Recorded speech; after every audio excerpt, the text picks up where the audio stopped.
Hi, ഇന്നെന്താണെന്നറിയാം, ഇന്ന് എൻ്റെ മോൾക്ക് ഏറ്റവും ഇഷ്ടമുള്ളൊരു വെജിറ്റബിളാണ് കേട്ടോ. അപ്പോൾ ആ വെജിറ്റബിൾ എന്താണെന്നറിയാം, വെണ്ടയ്ക്ക. അവൾക്ക് വെണ്ടയ്ക്ക ഉപ്പേരിയാണ് ഇഷ്ടം, പക്ഷേ ഞാൻ വെണ്ടയ്ക്ക ഉപ്പേരിയല്ല, വെണ്ടയ്ക്ക പുളിയാണ് ഉണ്ടാക്കാൻ പോകുന്നത് കേട്ടോ. അപ്പോൾ ഞാൻ ആദ്യമേ അതിനുള്ള അരപ്പ് വറുത്തെടുത്ത് മാറ്റി വയ്ക്കാനായിരുന്നു. അപ്പോൾ ഞാൻ ഇച്ചിരി എണ്ണ ഒഴിച്ചിട്ട് 4-5 ചെറിയുള്ളി, ഇച്ചിരി തേങ്ങ, അത് ഞാൻ നന്നായിട്ട് വറുത്തെടുക്കുന്നുണ്ട്. ഇടയിൽ ഞാൻ 4 പുളി കൊണ്ടുവന്ന് കാണിച്ചല്ലോ, ആ 4 പുളിയാണ് ഞാൻ കഴുകിയിട്ട് പുളി ഒന്ന് ഊറാൻ വേണ്ടിയിട്ട് ഇട്ട് വെച്ചിട്ടുണ്ടായിരുന്നു കേട്ടോ. അതിനുശേഷം 3 ടീസ്പൂൺ മല്ലിപ്പൊടി, 1 ടീസ്പൂൺ മുളക് പൊടി, അതായിരുന്നു കേട്ടോ ഇട്ടത്.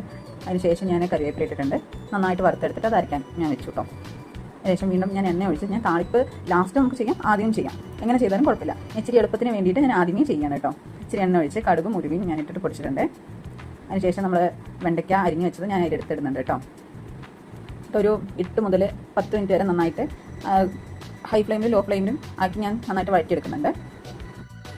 അതിനുശേഷം 2 വലിയുള്ളിയും കൂടി ഇട്ടിട്ട് നന്നായിട്ട് വഴറ്റി മൂപ്പിച്ചെടുക്കുന്നുണ്ട്. അധികം വലിയുള്ളി ഇട്ടതിന് ശേഷം അധികം നേരം നന്നായിട്ട് വഴറ്റൊന്നും വേണ്ട, ചെറുതായിട്ട് വഴറ്റിയെടുത്താൽ മതിയാവും. അതിനുശേഷം ഞാൻ 1 ടീസ്പൂൺ കാശ്മീരി മുളക് പൊടി ഇടുന്നുണ്ട്, 2 തക്കാളി ഇടുന്നുണ്ട് കേട്ടോ.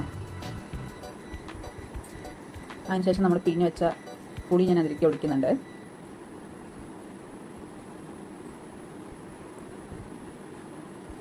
ലേശം കറിവേപ്പിലയും പുളി ഒഴിച്ചിട്ട് ഉപ്പും മഞ്ഞൾപ്പൊടിയും ഞാൻ ഇടുന്നുണ്ട് കേട്ടോ. ഞാൻ ആദ്യം ചേർത്ത അരപ്പിലേക്ക് ഞാൻ സാധാ മുളക് പൊടിയാണ് ഇട്ടത്, ഇതിൽ ഞാൻ കാശ്മീരി മുളക് പൊടിയാണ് ഇട്ടത് കേട്ടോ.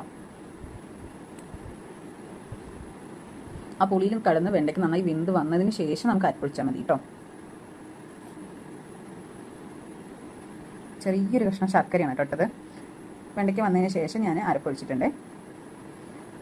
ഇനി ചാറും നന്നായിട്ട് കുറുകും, അപ്പോൾ ഞാൻ ലേശം വെള്ളം കൂടി ഞാൻ അതിൽ ഒഴിക്കുന്നുണ്ട്. ഒരു 1/4 ഗ്ലാസ് വെള്ളം കൂടി ഒഴിക്കുന്നുണ്ട്.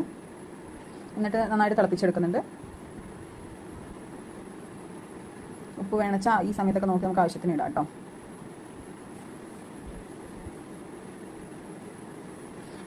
ഒരു 4 മിനിറ്റ് 5 മിനിറ്റോളം തിളച്ചാൽ മതിയാവും കേട്ടോ.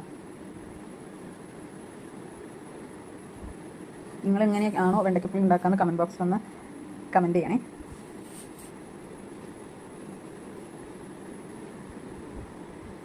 ഇത്രയേ ഉള്ളൂ കേട്ടോ, നമ്മുടെ വെണ്ടയ്ക്കപ്പുളി റെഡി ആയിട്ടുണ്ട് കേട്ടോ. ഞാൻ ലേശം കറിവേപ്പില ഇട്ടിട്ട് നിർത്താനേ. ഇഷ്ടമായെങ്കിൽ സബ്സ്ക്രൈബ് ചെയ്യാൻ മറക്കല്ലേ. Thank you.